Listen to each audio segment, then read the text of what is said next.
बिस्मिल्लाहिर्रहमानिर्रहीम। अस्सलामुअलैकुम। Doctor HVACR की जानिब से आप सबको खुशामदीद। आज की वीडियो में हम सील्ड कंप्रेसर के टर्मिनल की शनाख्त करना सीखेंगे और जानेंगे कि कौन सा पॉइंट किस मकसद के लिए इस्तेमाल होता है। इस ज़मर में एक चीज़ अर्ज़ कर दूं कि बहुत सारे तलबा और टेक्नीशियन हज़रात इस बात का दावा करते हैं कि हमें इस चीज़ की ज़रूरत नहीं या हम इस चीज़ से बड़ी अच्छी तरह से वाकिफ़ हैं, लेकिन कंप्रेसर्स के कुछ मॉडल ऐसे भी हैं मार्केट में जिनमें कॉमन रनिंग स्टार्टिंग आम जगह से हट कर लगाए जाते हैं। इसलिए इस प्रैक्टिकल को सीखना और इसके बारे में मालूमात लेना अज़हद ज़रूरी है, ताकि इस किस्म के कंप्रेसर से जब वास्ता पड़े तो आसानी के साथ उसके टर्मिनल की शनाख्त की जा सके। तो वीडियो का बाकायदा आगाज़ करने से पहले चैनल को सब्सक्राइब कर लीजिए और बेल आइकन को प्रेस कर दीजिए। तो आइए अपनी वीडियो का आगाज़ करते हैं। सबसे पहले हमें पता है कि सील्ड कंप्रेसर में ये 3 टर्मिनल होते हैं,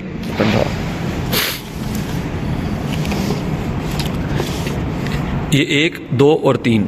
अब इन तीनों में से कोई एक टर्मिनल कॉमन, दूसरा रनिंग और तीसरा स्टार्टिंग होता है, लेकिन इस तरह से हमें पता नहीं होता। उसके लिए हम क्या करते हैं, सबसे पहले इन टर्मिनल के फ़र्ज़ी नाम रख लेते हैं।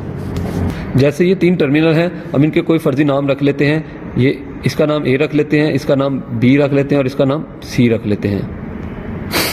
अब ये देखिए हमारे पास 3 टर्मिनल A, B और C मौजूद हैं और इसी तरह से इन टर्मिनल के हम 2-2 करके जोड़े बना लेते हैं। सबसे पहले A और B का जोड़ा बनेगा, उसके बाद B और C का जोड़ा बनेगा और तीसरा जोड़ा A और C का बनेगा। अभी हमारे पास 3 जोड़े तीनों टर्मिनल के बन गए। उसके बाद अब हम इन तीनों टर्मिनल की मज़ामत चेक करते हैं और उसको हम अपने पास तहरीर करते हैं। मज़ामत चेक करने के लिए हमारे पास मल्टीमीटर, एवोमीटर या ओहम मीटर का होना ज़रूरी है। हम ओहम मीटर को सबसे पहले ओहम की रेंज पर सेट करते हैं।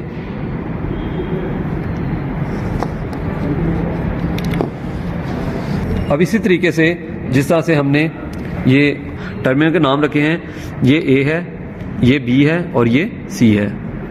अब हम इनकी मज़ामत मालूम करते हैं। सबसे पहले हम एक प्राप को A टर्मिनल पर और दूसरे को B टर्मिनल पर लगाते हैं। तो देखिए इस तरह से मीटर 9.8 ओहम की रेजिस्टेंस शो कर रहा है। A और B की हम इस मज़ामत को अपने पास तहरीर कर लेते हैं, ये 9.8 ओहम। उसके बाद अब हम B और C की मज़ामत मालूम करेंगे। ये हमारा B टर्मिनल है और ये हमारा C टर्मिनल है। अब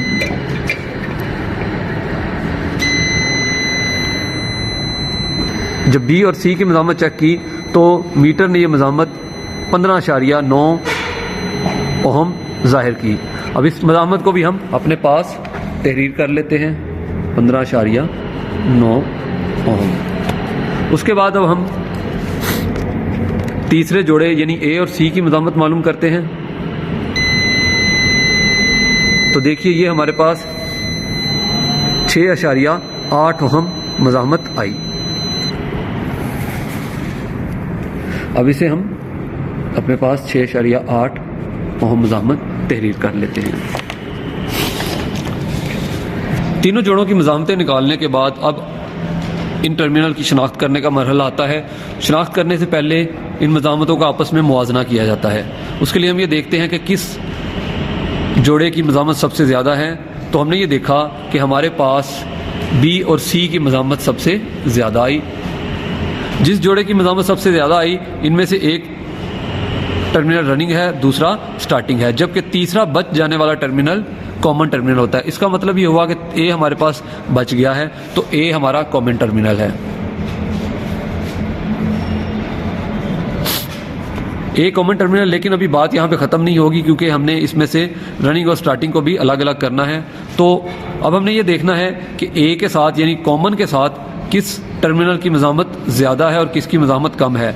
जिस टर्मिनल की मज़ामत ज़्यादा होगी वो टर्मिनल स्टार्टिंग टर्मिनल होता है, जबकि जिसकी मज़ामत कम होगी वो टर्मिनल रनिंग टर्मिनल होता है। तो अब हमने ये देखा कि A के साथ B की मज़ामत 9.8 ओहम है, यानी ये मज़ामत ज़्यादा है तो इस तरह से बी टर्मिनल हमारा स्टार्टिंग टर्मिनल होगा, जबकि तीसरा बच जाने वाला टर्मिनल हमारा रनिंग टर्मिनल होता है। लेकिन हम उस फार्मूले के तहत भी देखते हैं कि कॉमन के साथ जिस टर्मिनल की मज़ामत कम आएगी वो रनिंग टर्मिनल होगा।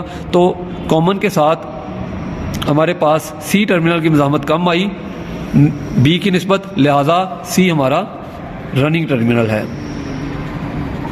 अब हम आसानी के साथ इन टर्मिनल को अलग कर सकते हैं और इनके कनेक्शन करके कंप्रेसर को चला सकते हैं। अब हमारे कॉमन टर्मिनल पर ओवरलोड लगाई जाएगी, जबकि रनिंग और स्टार्टिंग टर्मिनल पर रिले के कनेक्शन किए जाएंगे। इस तरीके से हमारा ए टर्मिनल कॉमन है, बी स्टार्टिंग और सी रनिंग है। अब बी और सी यानी स्टार्टिंग और रनिंग टर्मिनल पर रिले के कनेक्शन किए जाएंगे, जबकि ए टर्मिनल यानी कॉमन टर्मिनल पर ओवरलोड को जोड़ा जाएगा। मैं उम्मीद करता हूं कि आप कंप्रेसर के टर्मिनल को शनाख्त करना और मालूम करना सीख गए होंगे, और इस सिलसिले में अगर कोई टिचनी हो या कोई सवाल हो तो आप बराह रास्त कमेंट सेक्शन में पूछ सकते हैं। शुक्रिया।